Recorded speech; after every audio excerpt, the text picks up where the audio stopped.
makatuua whai ana ia e whakatangani. Whakalolo oe hauli mo ta whoe o mo pole. Ae manuka nuka whai ana ia e toe tue. Tupe he usania e kahika kalatu kubelina. Moe makatu ulanga maru moko tofia e loloto. Moko si ofia e kalanga tani e manu e kau. Ai ai si o hata o kofeta paki e hakalino. E saka mo ana o kukei tuku te koe rau. Ai mapo ihikano o e whanoa mapungalu. Talanga e kautari noe mapa o aho siu kapu. Hei lala o tau kawe koni whai ana e te lauka. Tō whaaso i fuanga a whulunga oko o whātu. Si aki merea ai sola si e me whakalau lau kau. He whisi i mukon o ka momo no whakapalau. A pule pule kai momo no pe au maru.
Ko kore ke hu whanga mohenga hi talwhatapu ko toa pe. O ku wha o atu pe mei heni. Tangata ia te au whai ki toa mama. O atu ka atamu ai whainga maari a honi. Ke o atu ai homo POLOKALAMA anga maheni whaka wike ko ia. Ko e TUFUNGAFONUA alo au. Aia o ku mawhahau ko atu pe mo PALOFESA. Toke tā SIOSIUA LAFITANI. O ku whawhiawhia whoke ta wā o mai ki he wike fo o koeni. Ka mata anga ngahi POLOKALAMA ku atu pia me he Vipon Media. O ku whiawhia ke taitali rei ki mo tolu ko toa pe ku mo osi lotoni. Ka taki ka mo toki share tu pe tau POLOKALAMA. Ke au atu ki he ni ihi ko toa pe ku nau whaam ke nau mamata mai ke ngahi tala noa koeni ku whahoko. Aia o ku makei hoko hoko atu pe ngahi tala noa ko ia whika waki pia moe tau konistuto ne.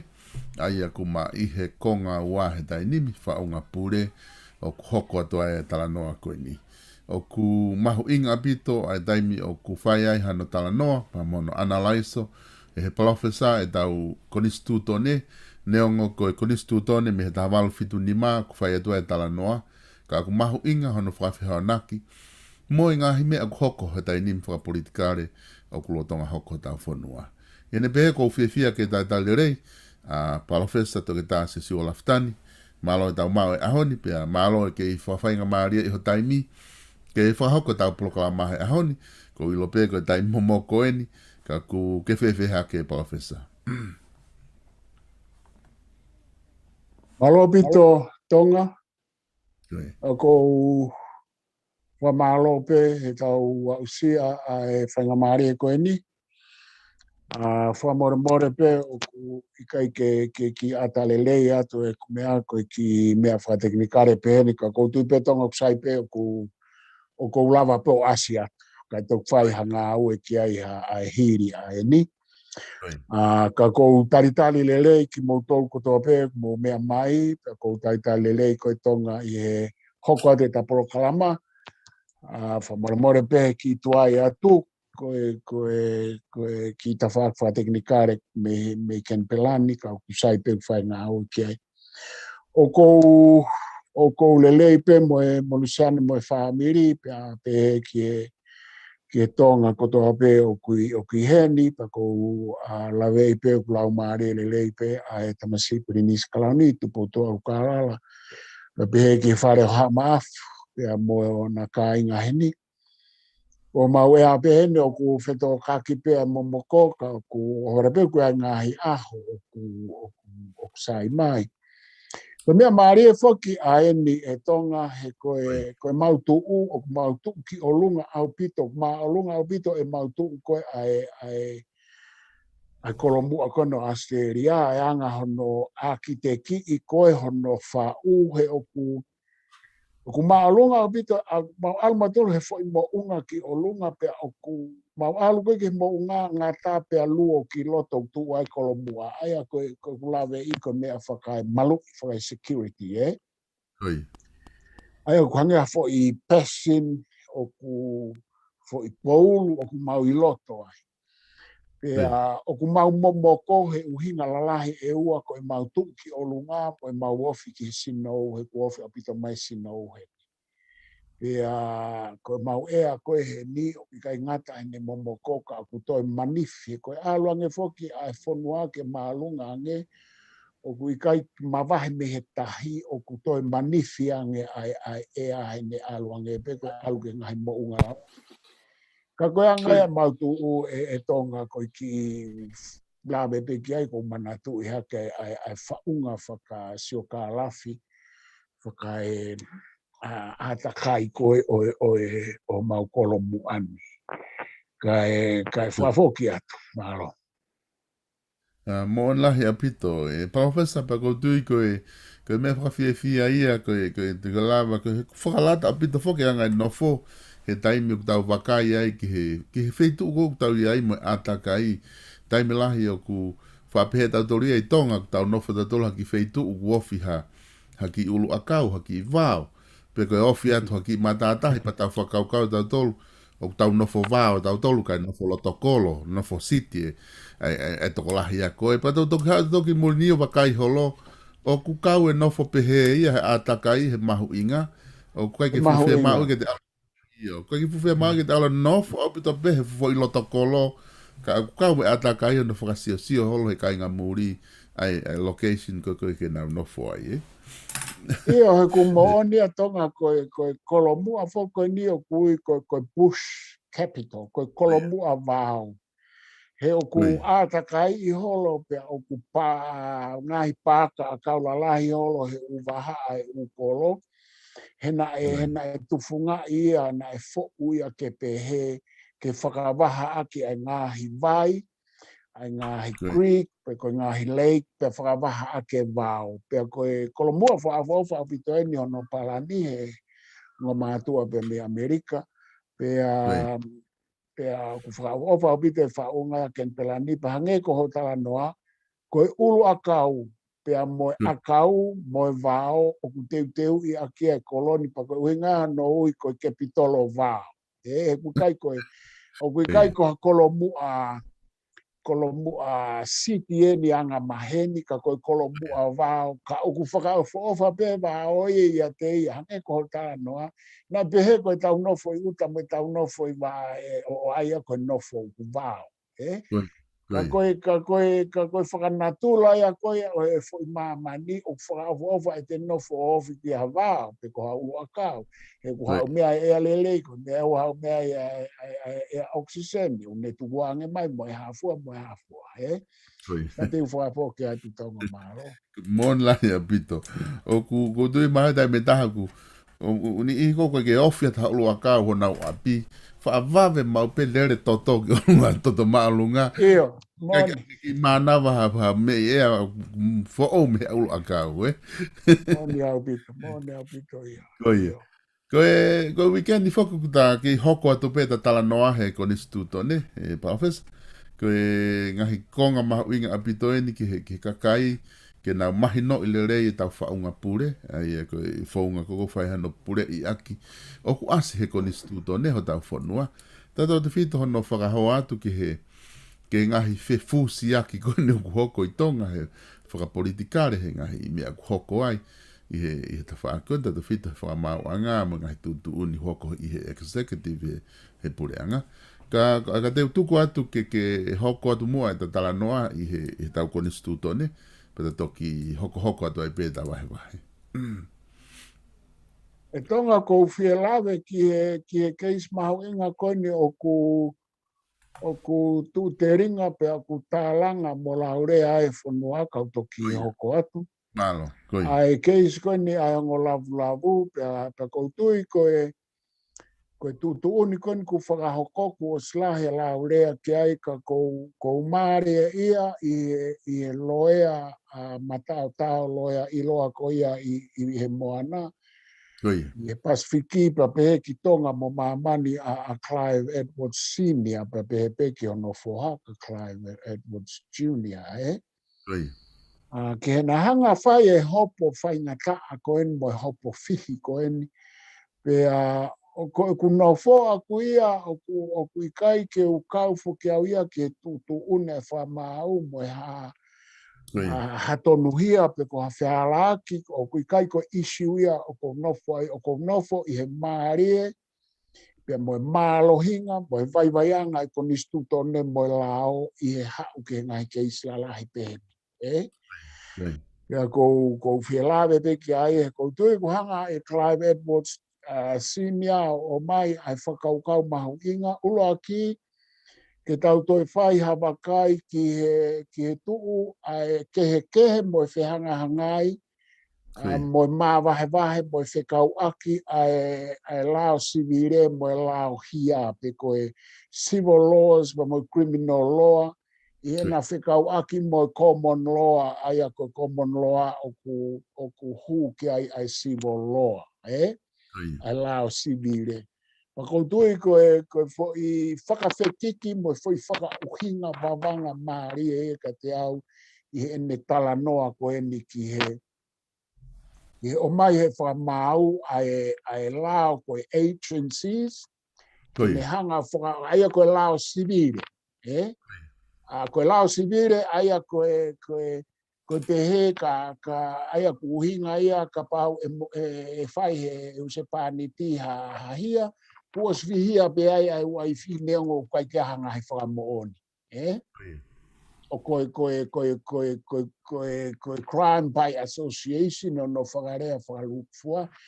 Aia koe me aia nei ke lava, aia koe pehe whoke Clive o koe kai ke halau ia ke whoi keisi ko ia alavu he nei kai ke kau alavu ha mea na imuri he hoko e o mea koe ni pia nei pia ku whakamooni nei kai ke ne whakahoko hanga hinga au hanga tonu ke o mea u whai ake eke. Ka koe uhinga ka koe by association, ka koe uhinga by association ku mai rewa he whakamau ia agency law o pehe ko uhinga ko mai ko pehe ko Clive ko uhinga ko kai kia halau ki foi case ko ia hangare vai mai agency law ai ko nei fehu i e filokalafi pakapau e hala hamea pe te tau alu nai ki ko kai kia hamea he lao ki ne tapuni pe te tau alu nai ki common law o tari a Clive io te tau alu ki ka pau ko civil ko lao civil ko civil law Ka koe lao koe ni koe criminal law, koe lao whai hia ko hame o mai ai agencies law, ke whai ako no whamau I aki ai criminal law. I he civil, I he lao civile. Koe whai whamaheno ia ke te au I he kunofo whakaukau ke ai mahu inga au pito. Koe whaapa kau whaapa ke tutune e whamau, ka koe hange koe whamatala koe a claim. O ku kei malawa ke whakawhekiki I whakalao. He koe whamamawhana ane whai. Nai to tom ke ai pe ai kupu I lao pe halao pe whamau I pe halao ia I he criminal law I he lao whai ia I tonga. Koe lao whai ia ke ai ia I tonga. Koe civil law ko ia te tau alu. O alu ki he common law a Piritania. Pako tui koe mea mahu inga ia. I hono tuku mai klai. Pe aku ne whaapa ka aku ne pe he. Ka paurewa he I kai ke mā punipune la o ia I he taua umai o hopo I hata hange koe keis koe ni. O mai e ia whamau I aki he kone pehe ko whekolos aki ko ia o koe ke whea whakalao.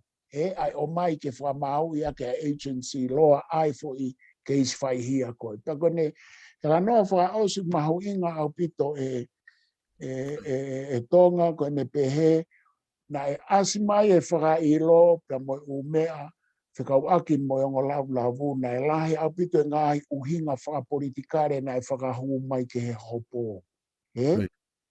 Ka koe tau whoki ai tonga koe uhinga klaiwi he me lau koe ia koe hinga koe separation of powers. Ka pau o kui ai he kone pehe. Koe umea whakapolitikare u whakahu mai ke whai ake whakailo ai kone uhinga. Ka pau tau whakailo hata.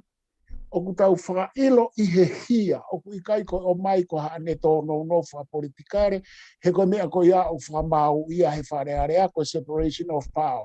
Ko politikare o ku awe ke wharearea, ko lao o ku o mai ke whamau anga, ahano whamau I mono whakauhinga.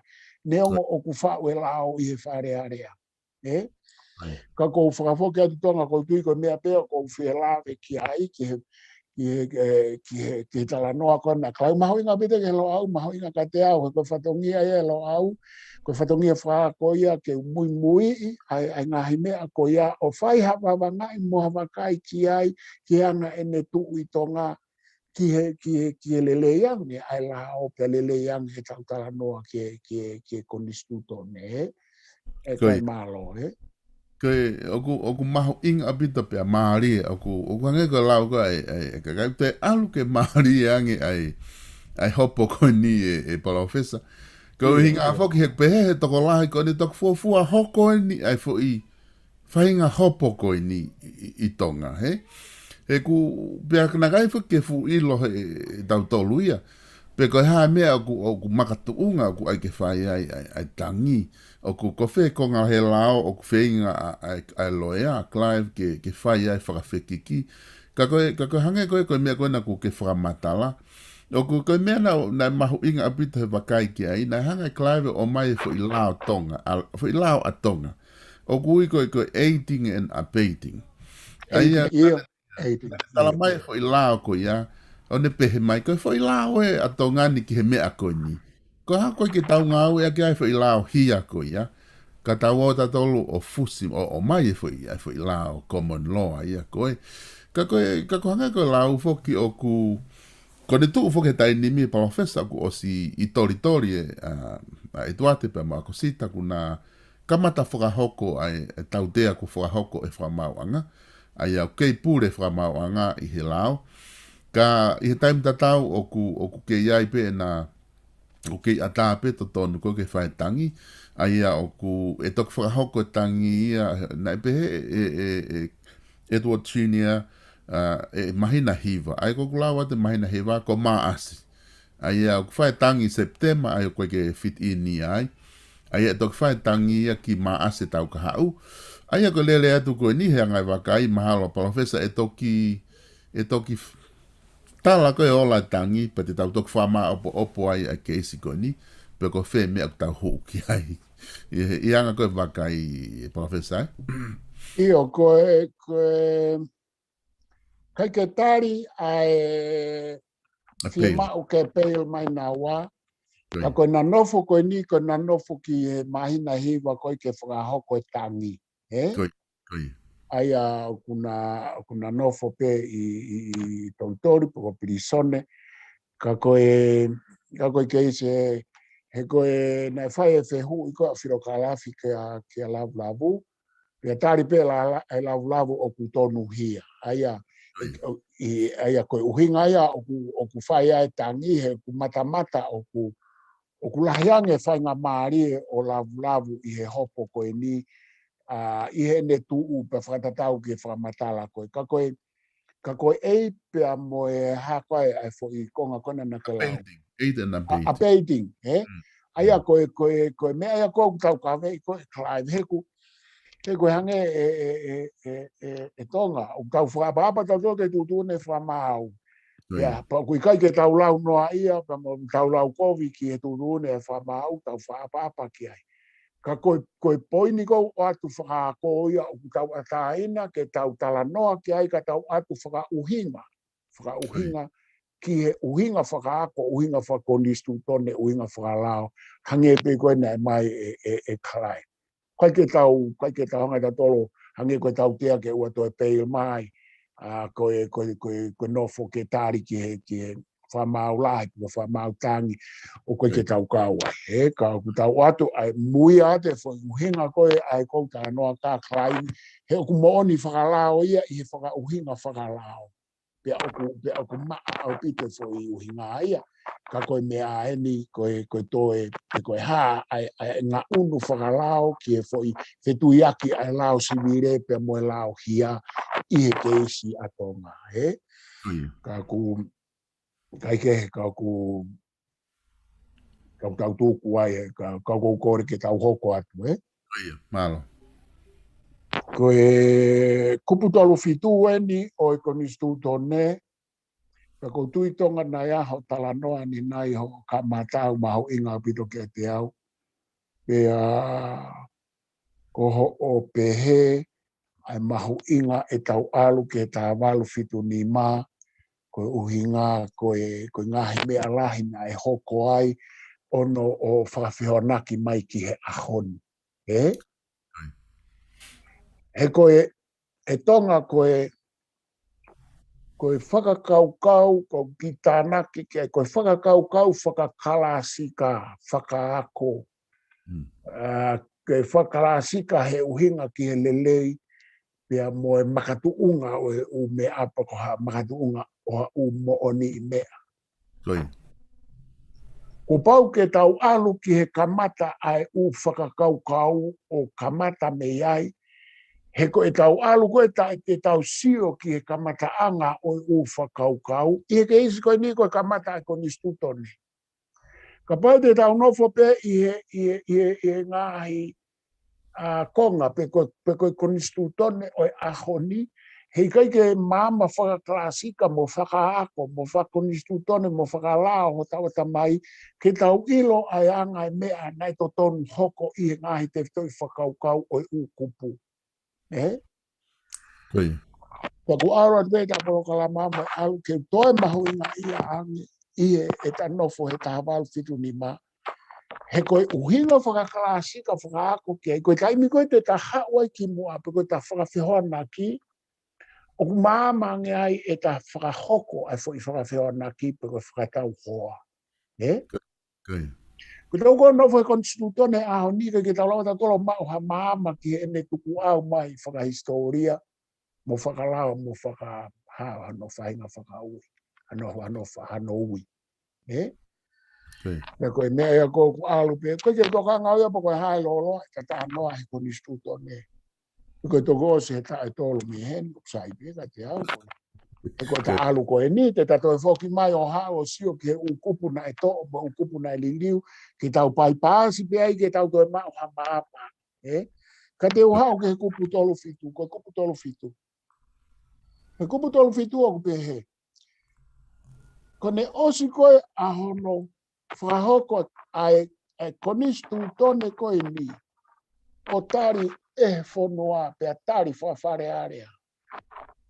Ia me iai o au ke ahoni, koe whare ai e tahawalu whini. Koe kupu i whakapapau ke koe fuakawa e ngā ue mau aki e pe e he tu i kotoa pe o tatau poko whee kuonga. Ke whai aki ahono whakanofo. Koi. Ia ene hoko ki he kalama. Ia koe kupu ko ia. Koe kupu I lea, koe pupunga lea ko ia aku ke he. O kuou whakapapau mo fuakawa. I hao haonga oi o tua, he uhanga tauhi I he hao haoa mo maa oni ai koni stultone o tonga. Ia ke unga e aki aki hono pure, o whakatatau, tihela. Whapapau ia mo fuakawa ia ai tu I kotoa peka o toi hanga whangarea. O kou fuakawa mo whapapau I he ao e o tua mafi. E uhanga tauhi ai hao haoa, me totonu, me maani o ne konisku tone o tonga. Ka ungao ia kia ke uhanga pure, ai whanua o whakatatau. Hihe lau. Keke pehe mai a ke whakatatau ki he lau ai kakai. Keke pehe mai ke whakatatau ki he lau ai wharearea. Keke pehe mai ke whakatatau ki he lau ai whamauanga. Keke pehe mai ke whakatatau ki he lau ai siasi. Whakatatau ke upoini na kuhanga o a kiu maupe mo whakawhekiki ki ai he kutala noa. Wa mea koe tari ui, koe ki usai ngā ke whuirea ta mahina. Ata ki tu, ata ki lot. Kau wharea e whuirea koe o kou ngāni. Koe mea koe whai whatongia ke alaha kakala manongi mausa. Whaofa, mawhana tau e langi. Kau whaia e mea koe whakarere pure anga. Moe whatongia o tu. Whatongia e hoi no pere, whatongia e wharearea. O whakatatau ki he lao, koe civilise. Koe te mokalati. Koi. E koe mea e au whai he ni. Mea e au whai he ni. Koe mea kou whai tonga, ai ni koe nei whai e tae whanua. Pea o koe te hua po whanong, ko te hua tu peo lao. Ihe o mea, ihe mi tia mai mea. Koe mea na e ai tonga, ke ai ke whakakau I he kakai, ai whakalere o e whanua ke ai hona o katamai. Kai whakatatau ki he la. Ne? Koi. O koe ko mea ai a hen, koe ko hatala noa ai a hen ke ai e whakarere mo whakaukau I he kakai. Koe foi whakaukau o lo kuonga ia, koe foi loi peia na e ai, pia na ngā o aki ke whai aka ni rifua komitikare. Koe mea ko kutala noa ia heni, koe whakatatau ki he lao o hange koe foi. Kupu tolu fitu, I he fuakawa, koe whakapapau, ha whahinga tu I peito. Koe ke ui laupa koe hai kupu koe ia ai ahoni, pe ku tu ia he kupu wheto. Ka te whaafokia. Malo apito, e PALOFESA mo oni apito ai whakaukau ki hanga o mai. Pea koe, ki mua ke hoko atu, ko loto ke ungana a fu mamao e ta alu, e ta talanoa ka kuai ai ki whehu I heni o whehu I mai he taha koe ni, he toko ua. Kau ki o atu mua ke ki whafoki kei pata toki hoko atu. Koe whehu I mai pe ke whehu I atu ke te koe PALOFESA, ko haina ne whakailo e o ngā lavu-lavu, ko keisi na whakailo he pure anga, pe koe lavu-lavu, pe koe whakailo he patoa. Koe ki whe ilo e taha koe ni ki ai, ka pau mau ki ai. O koe ke o mao au ki ai, koe tariri a aku ki ai, koe ke o mao au po haina ne whakailo e o ngā lavu-lavu. O koe ku mau ki mo, kau ate e ku mau ki mo a kapau o ku tonu pe ku hara, koe ku mau na whakailo e keisi koe ni I he kei minista a toke tā Viliami Waske. I he e ku I tonga, ko whihia whokeni koe tau ene, aluene tau e ua whihia he ni, kana koe ku ave koe ne ku manatu na e whai I whakailo koe ni o e unua ke o tonga, I he e ku I tonga, I he ku I ai, na e whakahoko ia e toke tā Viliami Waske. I he ene kei minista, pa whai ai whelawaki ke tuku, ai una ke tonga ki tu. Koe foi whelawaki ko ia na e hoko holoia I he pure anga o akirisi. Na e kamata mai e foi keisia koe ni I whare area a lavu-lavu, I he pure anga o akirisi. He koe taha whaa koe, ai whire pure anga akirisi, na ukau au I tonga ai, na kau ai, kau pēnolo mo mea mo. pe nolo he fili whare area moi. Kala noa he umea koe. Pako manatu e taimini, e kai kio manatu i he laki hao se hui, ka kok manatu e ni e taimini koe whai ilo mi ai. Ka pau koe tonu pe ia ki he toko taha kona u se hui mai. Koe.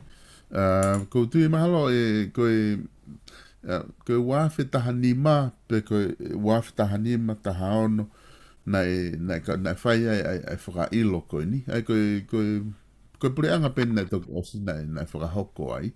Na keke fufuolo atu. Ka kapau e toki whapapau i ai whaikonga ko ia ke mahino kutonu e mea. Ka ta toki whakahoko atu ki he kāinga. Ka kou pehe koe kupu koe ni ka ta alu tawa ki he ta konistuto ne. Koe kupu koe ne konistuto ne i he kupu aina ke talanoa ki ai o ku asia he kupu tolu whaa koe o konistuto ne koe i he tainimi e PALOFESA. Ka koe aia koe fuakawa koe ke hoko ke kalauniu asia i he kupu tolu whaa koe i he tainimi. Ka kou tui aku os mahino le rei apito pe ai whakaukau ia ku ke os hanga o mai. Ka kou kore ke ta hoko atu ke kupu hoko. Koe kupu tolu walu, o tatau e kupu tolu walu ia pia moi kupu o kuna whakarea ke ka o kuna ke he uho ka kuna tatau he fuo i he whakarea e au. Ai kupu ua tolu, pia moi kupu tolu walu. Ko kupu ua tolu e ni koe kina tau talanoa kia ki mua e tonga. Koe. Ko kupu ua nima, ai ni koe ki he mo ua pia toe tangi he a whaua. O ke manatui? Koe. Kupu a tolu he. Koe. Koe kupu tolu walu, o ku tatauia i he fuo kana kehe i he uho, kana kehe kono toi tāna ke atu ke kupu a tolu ia i he kimui mai kone ua whetaha ono pe fia pe taha tolu. Ai pe he ke kapau te nau mo ua, pia gofua ke nau tangi, ainu whai a ke tangi. He koe kupu tolu walu koe ni o pe he. He i kai ngō fua, ke hu ke he kalauni, pe whakanofo, pe hoko ki he kalauni, hataha na e os whamaui, pe a halaia, hapiri nis kalauni. Halaia koe whaihia,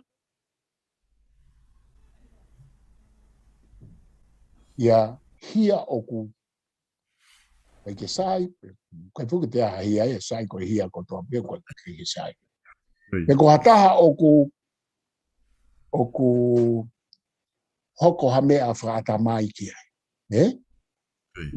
Oku whaha, me whaire ai o whanga o ake. Aia koe mea koe kai ke lava hoko hataha ki taloni, oku ua. Ko hataha oku ikai ata mai lelei pe oku whaha, pe ko hataha na e osi halaia e whakamawanga. Pe angata pe ai. Hange pe koe uraki konga palakalafi uraki kupua toluho no ai e tupo uraki. O kai toi oange ha whainga maari eke pe o toi whakakaukau i ene hiake toi ai pe mua ke pirinisi ke alu ki he talo ni ikai. Ka tau pe nea mo konga uraki koe kupua tolu. Koe whamaui o halaia hei kai hu ki he lakanga koe whatongia e pure anga ko ne o sia i pe ia pe ko minista pe ko ya. Ka tau pe mo. So ke he maa ai me. Ai whamatala ai kupu koe ni ai tolu walu. O ku ikai tala mai ke whai hia pepe miniskala uni ia hia ku hopo he whamau anga pe ai peke whamore i ke he peke alu. Koe ne hoko pe mea koe aka miniskala uni pe koe tamasi pirinis fika ua koe na ua sia i pe kumi halaine. Pe koe mea mahu inga i ke pirinis koe whangahi alo o i tui koe pirinis kala uni ko pau ke whaka ehi ke oua e whihia ai ene mo ui i he taimi o kukei pirinisi ai ia ngahi hia lala. E ko uhinga e whihia e kuputolu waru. Ai mahau ke kuputolu ni mai ahe nā tonga ka whafuka. Koe kupu tolu ni mai a koe ni i he konstitutone koe aho ni e PALOFESA. Ai kupu koe ia. Ai a koe konga ni o kuloto ke uwhehu ia tu ka koe. Mahino pe ia ka mahino pe ka he kai ke hoko hataha ka pa o ku vale pe faha. O mahino pe feta fa ko feta fa ni ko loto ke uwhehu ia tu. O asi heni hataha kua mo ua, he kai ki hoko ke kalauni o tonga hataha, kua mo ua i hia o kuala tautea tuku popula laka hake he tau e ua. Aia koe fo i konga ia o ku anga kapa kua ha ea ki kalauni ka kua ha hia e ala ngai popula laka he tau e ua. Ko kumana tuina ta tala no he kupu wa tolu. O ku asi a hena ai tau e ua, ko ke asi ha tau ia hena. E whakahua na e nau tolu e ai tau e ua. Iyo, ko ia. Aia na nau Aia o ku tatau pe na ia mo kupu koina na e whakahua POLOKALAMA koina he kupu a tolu ke te oange ai tau wha, ai aho wha ua ke tangi ai. Ko whakakau tatau tonga. Ko ia. Ena e osi ai e tau wha hau ke tatau pe kupu a tolu, ai na kulau ko kupu a tolu he aho ni, pe ko kupu a ni mai ai he konstitutone ko e ni, pe mo mea ko e ni. O ku ikai to e tala mai ke alu ke he tau e ua, pe osko ia, pe to foku mai ke hao tu. Ko ia. Ko o mea ko ia, ko whakahu ia e nau tolu he ahoni, e nau fie ngahi tau mai ki mui, e nau fie popoto ke mea ko ia. Na e tau whahau ke maa. Na e tau whahau ke maa, ai kai mu hoko hatu i ke he talo ni. Pena ne ai e uhinga mea koe ni ki ha whaahinga pirinis ka launi pe. Ko ia. O kui kai to e ke he to ai ta ua koe namu e to e ai aho whaahua koe ni ke ta. Ko ia. O ku sai pe ia tonga, o ku sai pe ia he ta wha ke taha ka koe tau uhinga ni ki he toko taha na ne wha o konistutone ko ia na ne whai tau mo e tau tahi. Na ne ai ke maa. Ko ia. Ko whi konga ia ko usatu ki ai o ko whakatoka ngai ko ho lau mai. Na ta ihe kupu a tolu ku te ai a tāna ki atu ke tau e ua. Laka he tau e ua pe ai mai ahe wha ua. Ko ni tau mai ni ke kupu. Ai na whai ririwa ko he wafta tolu. Ko kupu tolu ni mai ko ni he ni na whai ririwa ko he tahi wahi wanoa. O te hiki ke ai ke tau e ua. Ko toku ngā tahi wahi wanoa. Io ku tae maa ia ka te au o kai foke unofo au ia wharearea mua kapineti, mua pare mia mua. Ko ia. Mua hape i kuonga mai ko e ni. O ko unofo he whakakaukau whakakalasika. He whakakaukau tupuanga o e konistutone mua laona. E ko unofo maa beau ia tau whahau, o whakatau whahau, e whakaukau aku he tala noa. Tapu pe. Na pehe ko ha te fie tatau, a whakatatau a kita ki he tamatui. I kai, ko kuhinga aku ki he ideas. Ke whakakaukau. So koe ai he tui, te au ai fihe mea, pe a maa whakalere. Oi whonua, ai hoko mai a kautakipa, koe hoko mai ai tuki. Kapa mea pene niskalauni na ne whai hahia. Pe a hako ai whakarea koe na. O se tau e ua.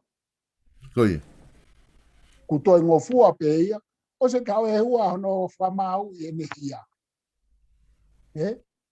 Ai ka uhinga ka pau e ahane hia e whamau i o tautea ke laka he tau e ua pe he kai rewa ke hoko ia ki he.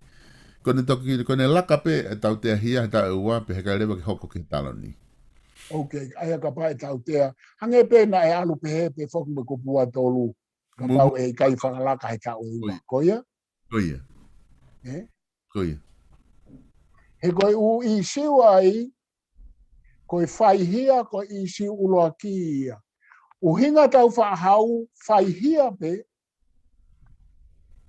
koe whai whakarea he ni o kupehe, koe has been charged and found guilty of any infamous crime. Ia, se maure vai ke tau define infamous crime, koe crime or infamous crime. koe high infamous crime. All I know is crime. Aia ka pau ko infamous crime, ko crime o kusi ihe crime. Aia koe tau pehea no whakatonga I koe hia o ku ikai manako a pe ku ikai no whaingo infamous crime. Aia ka pau mahuia na whatata peka pinis kalauni. Wa mai pinis kalauni o ku tautea tau e taha mahina e hima.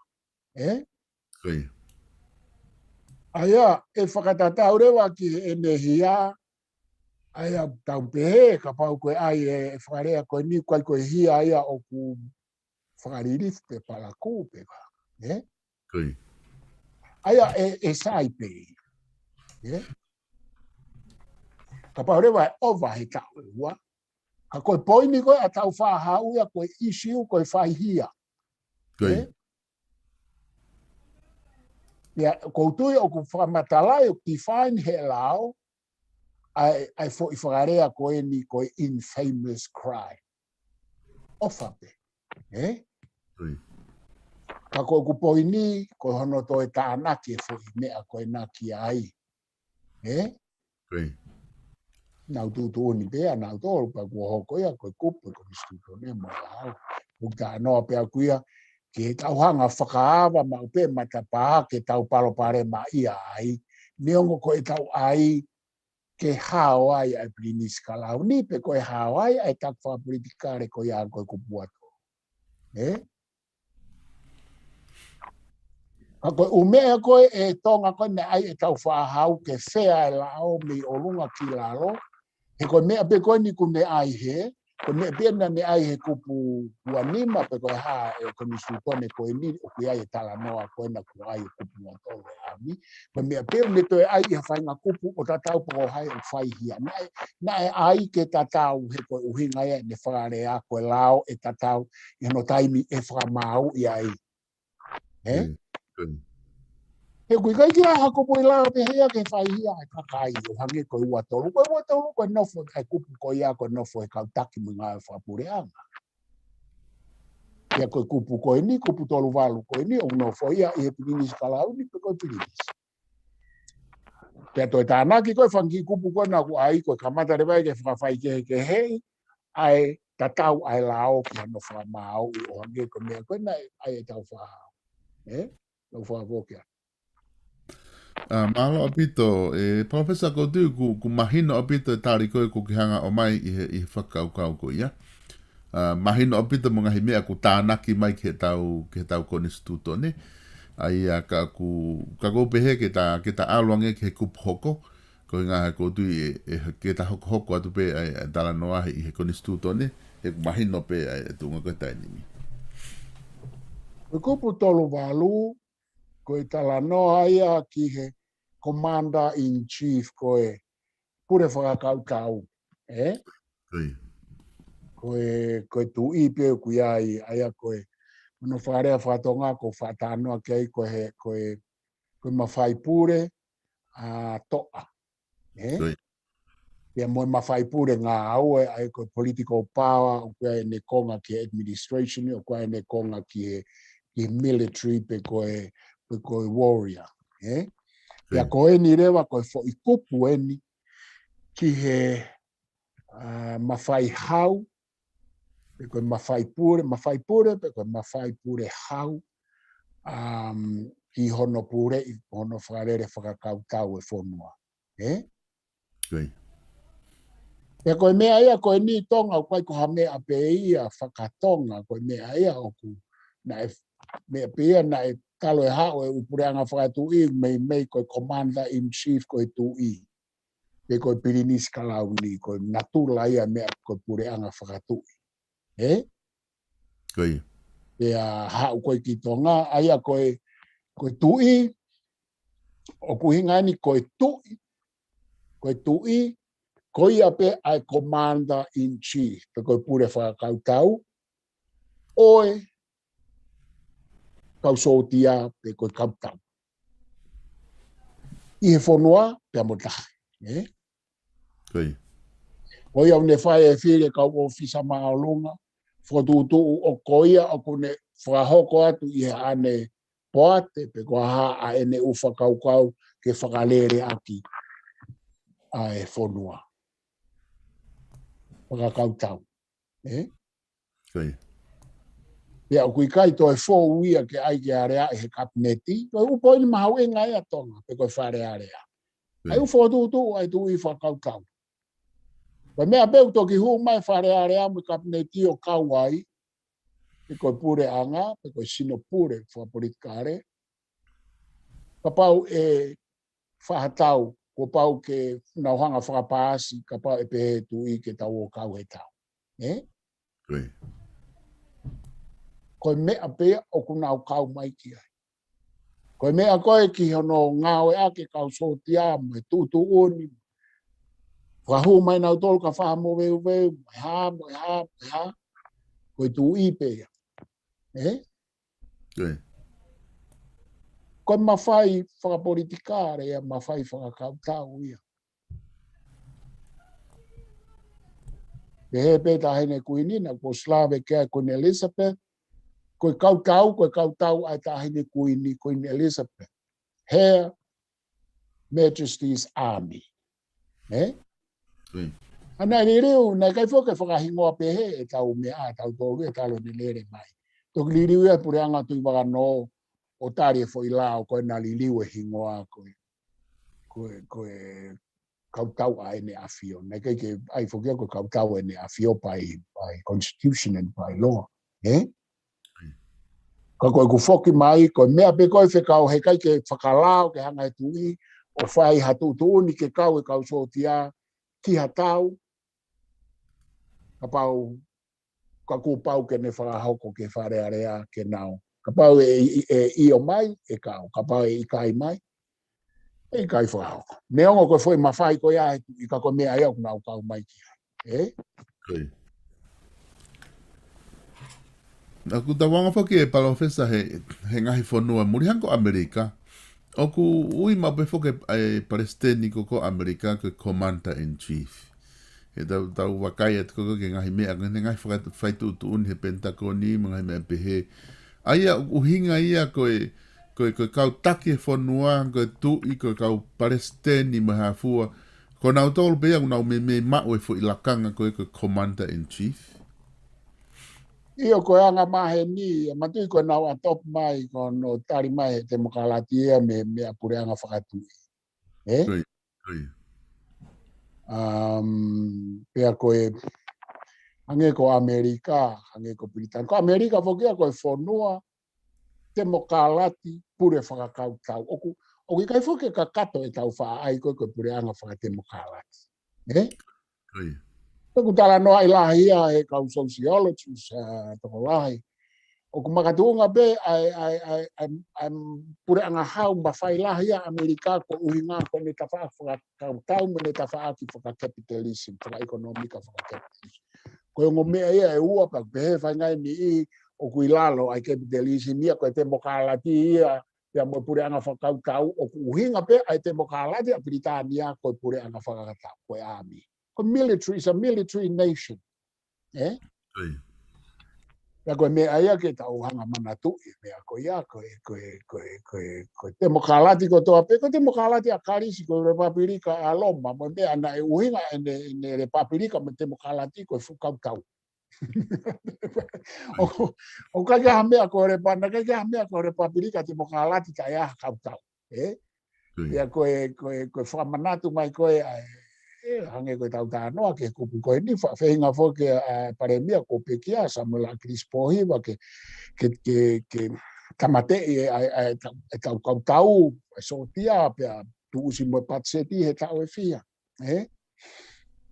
Ina kai ne hanga fo ke mahino i ngahi uhinga whakahistoria mo uhinga pure anga whakatui o mea koe kau tau. Koe uhinga lalahi ko pure anga whakatui ko toa pe o ku whanonga whakatahaya mo ene royal cards, pe ko ene kauka ate, pia mo ene kautau.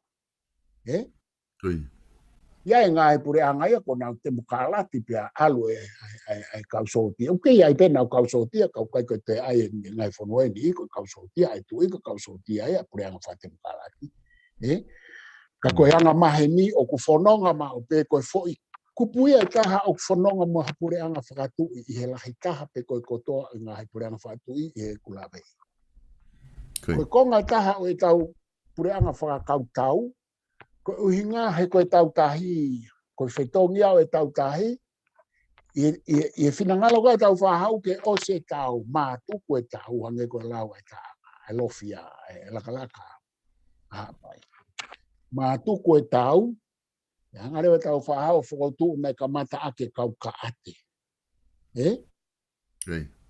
he uhinga faka tau tahi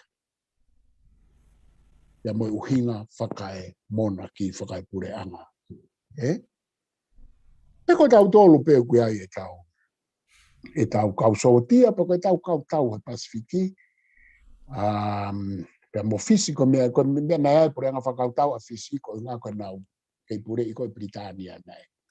Nau hanga ai e nau pure anga whakau, e nau kausotia, pa ko nau kau tau. Aia ko tau tolu pe mo fisio kuia I tau kausotia e tu kuia. Ko manatu ai nau I he malmale pure anga Britania, pa ko tau tolu, tau pore e tau kausotia, kuia tau kausotia. Ma foki atu e tonga. Ko tu o ku mahino apito ai e whakamatala me ta whaaki ko ia PALOFESA. Ko tu ko ta whaaki ke whakautau me mawhai. Ko tu ko tātu o lahi o whamatala he ta POLOKALAMA TUFUNGAFONUA ai ngahi mawhai mo ngahi tata whita ngahi mawhai ko he mawhai pūre me hafua he tui. Ka ko le ke ta te hoko atu pe ku ke taimi pe ke ta te hoko atu mo ka foi kupu hoko. Ia koe Marie tonga koe tau tā noa tau tau ke he mawhai mo mawhai pure o tu I o ku ki whakanini mo atu Pea kui kai uhinga e mau whātā noa mo ku whātā noa ko ai ke tau pou ke foi mawhai mo mawhai pure koe uhinga pe hange koe rea tangata lo au he POLOKALAMA I aho ko le hapoto mata pure akala ni walu ka ku fai maahe lo au POLOKALAMA ko siga pehe le hapoto koe pure anga whakatu I he POLOKALAMA koe kau whaare wha mo mata pure ka ko mare iau he ne foi tānoa ka kane pe koe pure anga whakatu I e siua koe mooni pea na e mooni pea oku mooni pea aku kei mooni he na ikai ke tau ke pehe na e loi na historia na tau pure anga whakatu tau roa tonga pure anga whakatu pa te tau kei pure anga whakatu ku ke ka toki riuka me poi nea ko whairea kena ne pehe e rea hapa e po walo o ku ikai ko hatau loi o ku ikai ko ha loi o tau pure anga whakatu I ko mooni, ko facts, ko it's historic. Pea ku pehe a e ku whaatala noa mo tau tala noa ko ke mawhai mo mawhai pure oi. E ko hore pe ko ki whanonga ki kau whela a whoa ki holo ngahi leti o mo ngahi mea I tonga ko no pe whanonga ke u mea ai. O ku whakatupu konseti au pito pe pau whakaori ka te au ngahi tāla ngai ni I uhinga tonga ai ikai ke mahino hange ko lau are hapoto ki he mooni mea historia a tonga. A koe ni peu tau tātā noa ki hai o whanonga ka me awhi ke whelawhoa ke kere a voice here ti o ko ia ko whelawhoa ke ni ke whiri e kau ai ke whiri he kakai e kau whawhonga e kau nōpere. Ka koe tala noa ai kakai o kui kai mahino te mokala tipi, o kui kai mahino historia ka nau tolu e tonga. Hena ikai ke lava whai e mea ko iaia I Britania, ai ni koe koe kau no pere. Ta tau to fe me foi uhinga koe he ikai lava whai tō ngā he koe whaunga te tau. Pea o ko wori ia he ko nau tālanga pepa nau toi whihi pe ia nau tō. Ai ka tālanga koe ni. Ka koe whuke nau ele nau tō luia e ngahi mō ni mea o ko uhinga ke ai koe ngahi mō ni mea ia e mawhai pure mo mawhai o whakahela e tau tānoa tau tō luia ke ai tō ngā. E kai ke tau lava tō tolo whaha mea ke ai koe ai kempeini pe ke te whiri wharearea mo e whakamōrea e taimi wharearea. Mōrea e tau pāanga. He koe hono uhinga he ikai lava whai hau mea ke ai kai ore wak whahari ukawa. Ka tau hau ke kupu whānoa tonga, Koe. Ke kupu whānoa,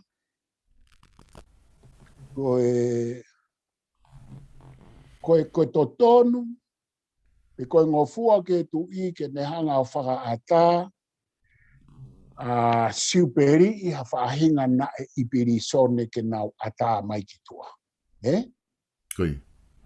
Ia koe tu ipe, I he whakatatau ke konistu tō ne he kupu tolu hi wā, koe tama tu ipe o kui ai e ngofua ko ia.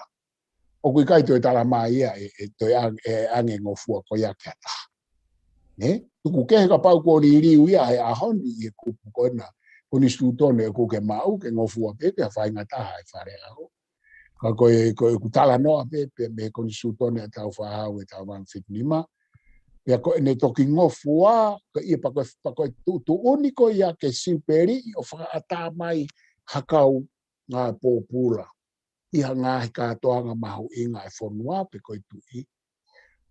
E whakahoko ia e tu I he loto kia e whakatahatoko ni pe koe kabineti, koe ke umau ke whakaikiki o ahoni. Ka koe ne asie ni I he whelotoi ai tu I mo e whakatahatoko ni.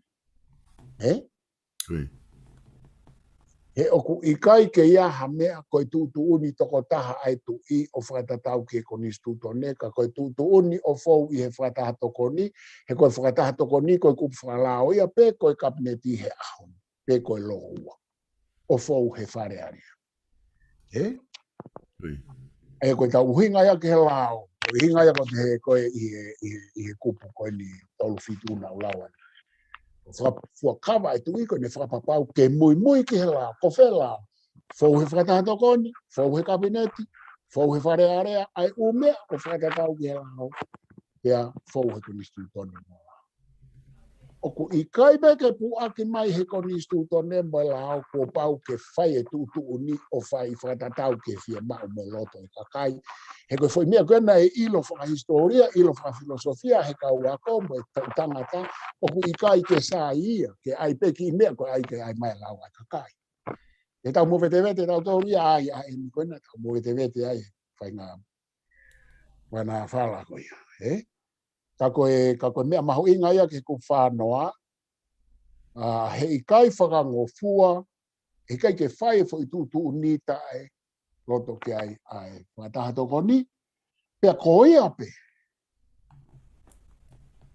I kai ke ngofua he tu ia ke nehanga whaata hato taha pe ko hakau pōpula, pe ko ha mea I tu a mehe whatahatoko ni. Koe ukupu ia ke malu I e tu I. Koe ai e o mea ke malu I ko ai tu I no tala noa I mai ku os ai pe he konistu tone o mea ke malu I e tu I mea ane tō pe ko ane hehema whai hawa. Mata a e o mea koe. Whata hape tu I ma kautaki. Tau tōlu pe koe no hange koe mea kata noa au toi ai o mio I holo mea ake toi whihi ai.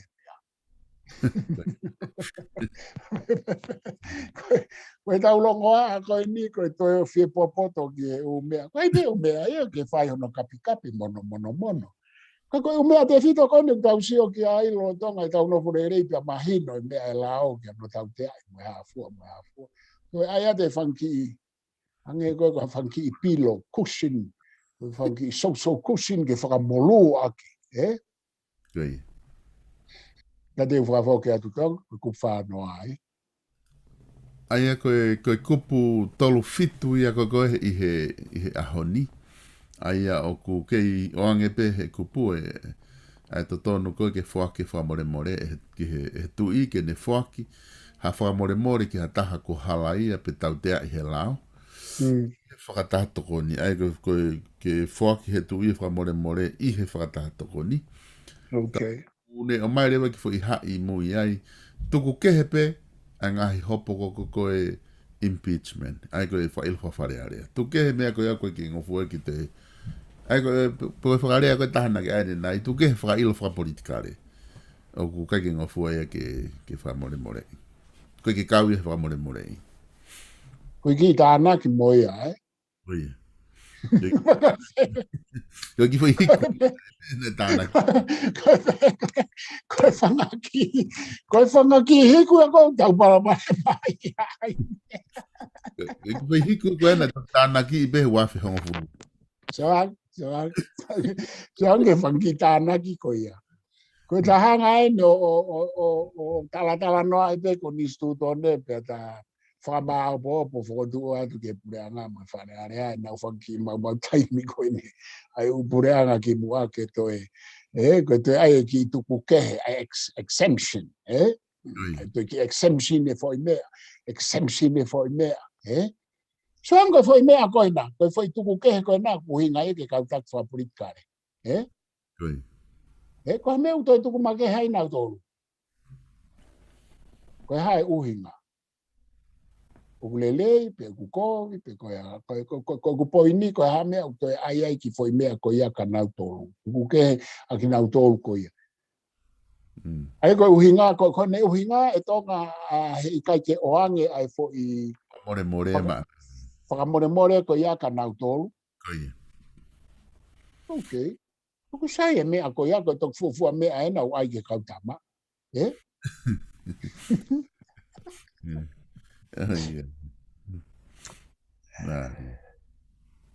Bagi tahau ke kupu whātaha. Koe. Ke kupu whātaha I whikau akia pia moe. O mea mahu inga he ni koe whareare au pau ke tu ia I nuka alofa. Koe. Ai pure anga. Koe talanoa maari e whoki ki he kamata koe aho tau pure anga pia na me nofo whoke kamata mai hapai mo wawa. Koe. Pia au whanga tu whoki pia kamata mai e whetukutuku mai koe ki tonga tapu. Koe. O whakatatau ke kupu koe ni. Hei kai ngō fua ke tuu ai whare area, moi pure anga ia wheitu I tua menu ko alofa.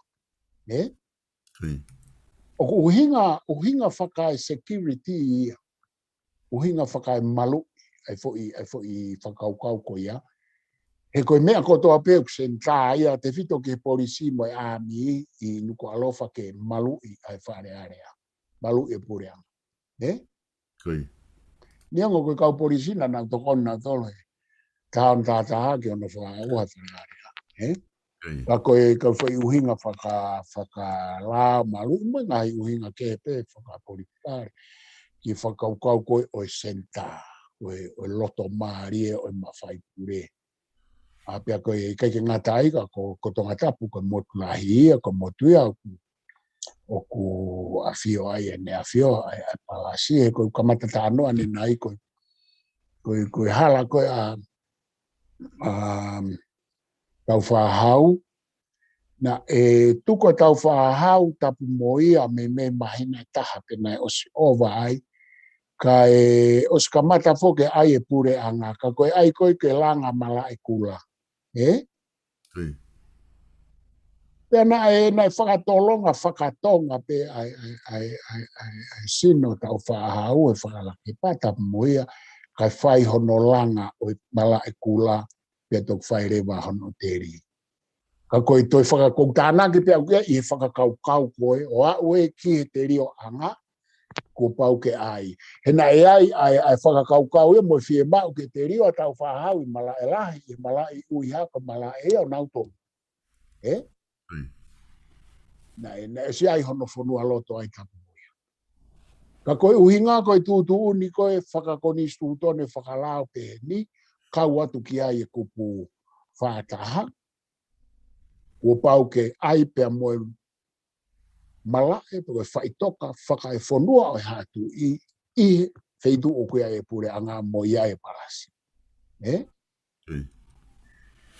E koe ka matalanga koe na palasi e fui tu anga pe koe na e taimini, koe ka mata e koe whetukutuku mai koe on mo inga ke ka mata whau. Aia koe mea e koe hoko pe ka paurewa ngā un ai wharearea mo kabineti mo e nofo anga mawhai ki a feitu, ko pau ke whakalao e feitu ko ia koe konga pe anu ko alofa, pe ko ene ngā unu ki a feitu tolo tonga o e tau e malawa pe ke ngā unu me tu a ki nuku alofa for security risk.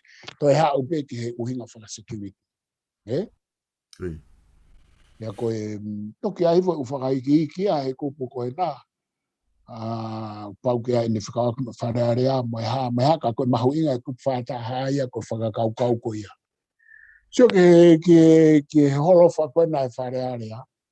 I tā i koe e kita. Tā i koe e kita ko holofa pia nau tutu o ni whoke nau hiki ki tofoa. Tofoa whoki koe konga ia o fo i loto nuku alofa o kolofo o.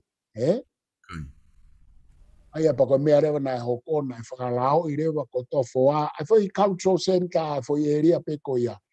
He koe fo i eria ia ko ia, koe konga ia o tofoa, aia koe kausina e ia ko lo muia, koe kausina e foka tofoa ia e tuitonga, pia koe konga o hawe alahi ia whiela kepa. O vai ua ai cultural center ia i he ongo haa e ua ko ia, mo ongo tofia ko ia. Liliu rewa fo i eria ko ia o a ia koe konga ia nuku alofa. Kai lava ke tu ai whareare. Kuke he kabana whahatau ia e ngā unu pe ka feitu e pe he malu ai kai ke toe.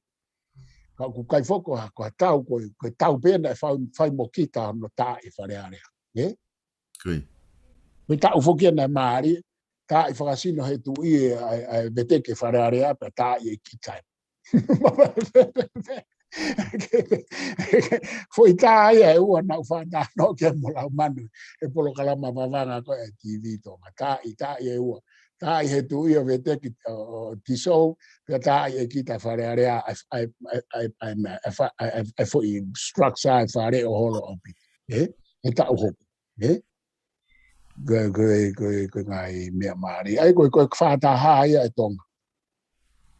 Koe ne tu foki he ni koe kup tolu balu ia he ni. Tolu balu ia Aia koe ki foi konga koe o tala noa koe ke he wharearea. Kua pau ke whakahoko mape whakataha wharearea i nuku alofa. Aga ki foi konga whakaosia o kup tolu balu. Aia ku kamata ake kup tolu balu ia he ni. Ai ngofua ke tu i ke ne whakataha e wharearea. Pe ngofua ke ne whakangata. Iyo, koe ape, koe me ai au koe aspe he ni he whaatahana i te kai ke ulawi kai tonga. I he mawhai koe tu i ke ne hanga o whaatahai, ke koe hange koe taimitau ke ne ui mai, mo mawhai koe ke ne veteki, koe me ai au kumari, koe kupu whaatahai ni, ai a koe na pe, koe kupu whiha hena. Ai koe tolu walu ia heni. Tolu walu, koe kupu ya na veteki ake whareare. Koe kupu ya na veteki ake whareare, Aia kone asi he ni ko ki fo i liu pena e whai whamui ki aina e whai he la o loa ke tahiwa taha wha. Aia nuka fo i ki loa au pito. Ka koe ke ilo ipe ko e hae e fo i. Ka mahalo koe ka hafu liu lahi ena e whai he koe nau me tatau pe ango fo i kupu ia i ho lau mai. Iyo, koe o ko ASEAN kai ke ngofua ke ne hanga o whakanofo hano pere, any of the nobles o e wharearea. Koe. Uku kehe ka pau koe tarisoni. Pe ko ene whekau aki pia moe kupu whāwalu. Koe kupu whāwalu te kai ke ta alu ki ai koe kupu mahu. Inga uta tau ia moe kupu nima, moe kupu nima noa. I he tala noa koe ni. Koe. Ai mahalo ko ki foi konga ia o na e to o he tahi wa taha o to o me konstituto ne o le mai pe o ke ahoni. Ai konga fe. Ai kai ko ngofua ko ke ne whakanofu ha no pere tuku ke ka pau ko tarisoni. Iyo. But it shall not be lawful for him to dismiss any one of the nobles of the legislature except in cases of treason. Iyo. Aia koe mea ia mahala na nau to oe, kai ngofua ke whakanofo ka pau e mo ua i he whakamao. Aia o hau re vaia, ki he ngāi kupu konu tata anoa ki ai. Kai ke ai kai ke maupe te aha hato e aho whaua ai he whukesi koe Kai. O buka ke te ase a whaua. Ka koutu mahalo koe foi konga ia ko foi konga be o ke foi konga be to o. Ana e to o pe he tahi wa taha wha. Folo pito va lele mai pe foi kupua mai ke ahoni ke whahala ki ai. E ko te konga mai ne taha kai ke ngofua ke whalearea ke nau, kai ke ngofua, e malawa ke tismento lo whalearea, malawa i he tau ke tai whaiaha whalearea o ua toi owa hata ue ua, kai whaleere pe he tui. Ko ia ai kuna na eri kiririu i me konga ko ia ke o te owa hata ue taha. O ku tau e taha Ko ia. Ai ku, e pe ngai riu maari, ku fulolo e taha ua, ai e taha. Na foi ku alo e mawhai tu ia ke whawa. Nā ki tuhi fo pe ke ta ke pura i whakakau tau ka tui mahalo e palofesa ko ngā ko ta taimi ko ngā hi kupu katoa ko ni ta tala noa ki ai o ku osi mahino au pito ngā hi kupu ko ia. Ka ko le atu ke o mai bea hau ki i whama apo opo mai ka ta whiunga i he ahoni ka ta toki hoko atu i he wiki ka hau. Malo pita tonga, pa ko tui ko ngā ta anga pe ia, ko fia pe ku lava mai ngā i kopo ene. Ta haua tolu whaen me nima, me wha mai mahalo pe ku me i o toe kupu koe. Wha fia pe ku whatawange pe au ia, ku tokoni ke o iku me tau kainga mea mai, ke tokoni pe ke tau whai whatongia ngā i tapa ke pe o whape ku aonga pe ai tala noa atu ki o mu mea mai, ka e whamalo atu tonga, pa whamalo ke au me kainga, ka tau toki hoko atu i he wiki ka hao. Malo pito palofesa, whamalo lahi atu pehe ke i lava whahoko e POLOKALAMA, kata toki hoko atu he wiki ka hau o whatu ki ati koe, o malo se ane pe mai whamiri hena. Malo avita o vai. Ia.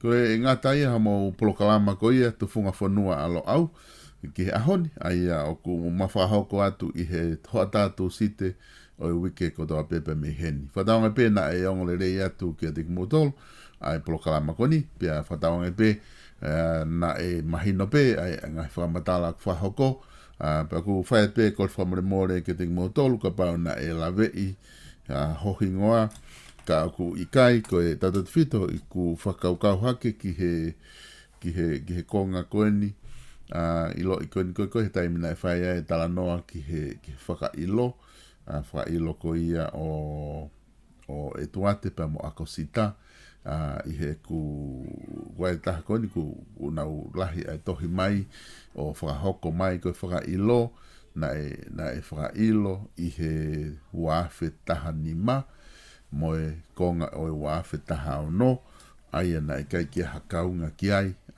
toke tā ria mi waske na kai kia kau ia he pure anga ko ia ka te toke tala noa ki he PALOFESA i he POLOKALAMA ko e wika hau ko ngā ka pau ku whia mau ke whatonton e konga ko ia ke lava ke whatonton watu ke ua na iai ha loto e loto mamahi pe mau whalai ko e whailo ini na e whailo pe ia i he pure anga ko ni pure anga ko osia ko e palemia ko malolo Samuela Crispo Hiva pe mai ni I ko na nau I he kabineti ko ia. Ko konga pe ia ku lahi e tohi me ai, ku loto ke whakahoko atu ka tiki mautolu. Pe ku whamalo lahi atu ka tiki mautolu ka inga, I he mō ke na fo I mai tau POLOKALAMA, tau toki whilongo ake a pongpongi, taimi honga fulu pongpongi, whahoko tai tau POLOKALAMA whatufonua fo o, pea mō piveni piukala, whatufonua fo o, mō piveni piukala, ka ki ngatai, ko e POLOKALAMA I kare, wakai, I he universi, I he taimi e fiafi, taimi wha I fiafi a Nusilani. Ko e tōpili lulu rewa, ko e hulo I fi, I he taimi taha a Nusilani, POLOKALAMA foki ki api, siwa taufa, ko e whafonga ma hapai taha tolu, I he taimi wha I fiafi, pea langa whanua a rei mātua I he taimi ono. Ko ngahi POLOKALAMA ia, o kutoe ke o atu mei heni, pea ku kei whawhi et peki mautolu, ka pau ku iaheni ihi o ku ke loto, ke kao mai he ngahi tala noa, ke tau ngahi isiu wha politikare, o ku atape ai platform koe ni, ke kao mai o whakahoko, aha o miu ai. Whamalo lahi foki ki he kao sponsor, kuna o ke sponsor e tau POLOKALAMA, tata whito ki a Starlek Tupo, pe me South Pacific Loans, whamalo lahi ka tiki mautolu. I he tokoni ko tawa pepe, ma ke tokoni, ke whakahoko ata tau ngahi POLOKALAMA. Ki mautolu ko tawa pepe ka inga tonga, o ku mō whia mau, haseni ti whakawawawe, poko hano, I o ke nofo I o kalanini. Ko e South Pacific Loans, kua lawi tau, e nau tokoni ki o tau ka inga tonga, I o kalanini, I he ngai whia mau no. Telefoni, ki ho nau office I koe manuaringa toni, no valu ngeau, valu, hiva valu, lea ka Starlek Tupo. Pete ke telefoni ke office ko he Cavendish Drive I Manukau. Noa valu ngeau, valu, hiva valu. Whamalo lahi ki he nonekiti cover trading, cover tonga, maa, pea mo kona au pito, whadawatu I Nusilani. Ko e kawa ko ni, ko talo ni nau business kawa, ko mako tau e tolu noa, pe whanoa, e nau whahoko, ai whainga ngāwe ko ni. O ku pau, o ku maa, pe a ku kona au pito ki hono inu. Nonekiti cover trading. Telefoni ki a lupe, I noa ua taha, noa ua wha, hiva taha hono valu. Noa ua taha, noa ua wha, hiva taha hono valu. Whamalo lahi foki ki he Fostina Construction. Se one ahlokatonga, pia mai kautaha Fostina Construction I Amerika lahi. I he wahenga Salt Lake City, Utah, whia mauha o langa, pero whia mauha whahinga ngā ue langa. Pedo taki ki he Fostina Construction. Walu noa taha, whaua nima ono no noa. Ko e tau ataina Freud, te ke lava o whetu taki ki a semis tau ataina. I hao awe uta ki tonga, pe koe o mai hao mea kai mei tonga, koe kautaha eni o ku matu aki maa, pea whakaatu I pea pau.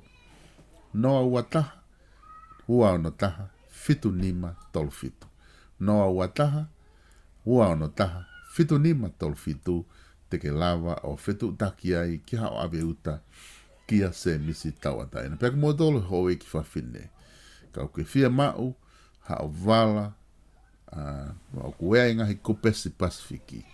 O kuea vala koe aloha, mai kofu, mono kofu. O kuea vala koe katiken, unau koe katiken. Aia koe ai pe hono leggings, pe mono koftua. O kuea inga hi vala ke he kehe pe koe styla ia, mana koa au pito. Nai toki tau mai uta fo o, ai page fashion, te ke lawa o whetu taki mai ai. Kai pa ke hupe ke nau Facebooka, taipe ipe fo ilea kai page fashion, P-A-I-G-E, fashion. Te ke lawa o huai ke nau Facebooka, pe te ke taipe I ai lea I he website I tap.pagefashion.co.nz. Ko e lawa ia e tau ngahi tuaki, mga hi whanongonongo, ka hange ko lau, whamalo lahi atu ke tiki modolu, I homo mea mai ke tau POLOKALAMA. Whatau nge pe, o ku lele mea kotoa pepe mea pina atu, ai ki whahiva koni, ke ne whakanonga koe, I he whewhini, ke tau toki whelongo aki, I he taimi hoko mai. Atu koe mea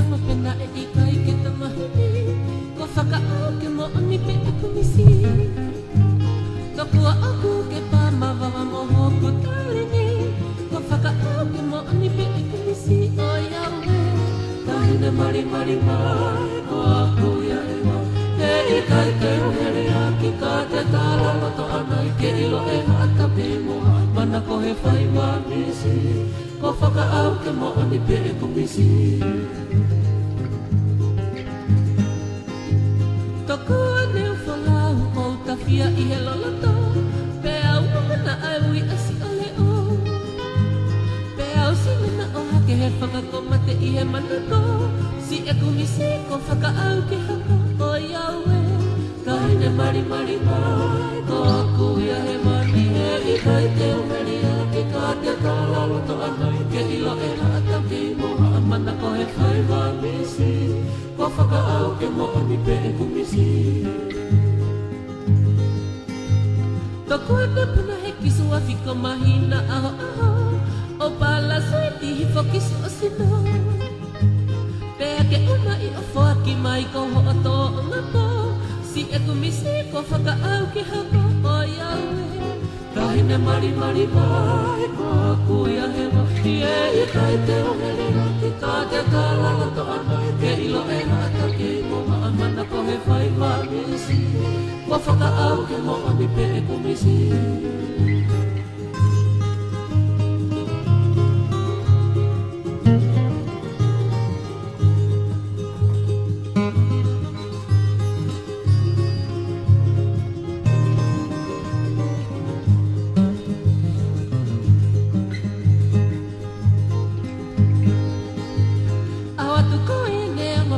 Ikai ke tamahiti Ko whakaau ke moa ni pe e kumisi Tokua aku ke pa mama moho ku talihi Ko whakaau ke moa ni pe e kumisi o iaue Kahine mari mari mai Ko aku ia he mani e ikai te umeri Ka te kala lako anai ke ilo e hata ki moa Mana ko he whai wa misi Ko whakaau ke moa ni pe e kumisi Toku ane whalau o tawhia I he loloto Pe au mana ai ui asi ole o Pe au si mana o hake he whakakomate I he manako Si e kumisi ko whakaau ki hako o iaue Kahine mari mari mai ko aku ia he mani e I kai te umeri Ki ka te tala loto anai ke ilo e hata ki moa Mana ko he whai wa misi Ko whakaau ke moa ni pe e kumisi Toku ane puna he kisua fiko mahina aho aho O pala sai tihi whapafo isino Pea ke una I o whaki mai ko ho ato o ngapo Si e kumisi ko whakaau ke hako o iaue Kahine mari mari mai ko aku ia he maki e I kai te umeri a ki ka te tala loto anai Ke ilo e hata ki moa mana ko he whai wa misi Ko whakaau ke moa ni pe e kumisi Kahine mari mari mai Ko aku ia he mani e I kai te umeri a ki ka te tala loto anai Ke ilo e hata ki moa mana ko he whai wa misi Ko whakaau ke moa ni pe e kumisi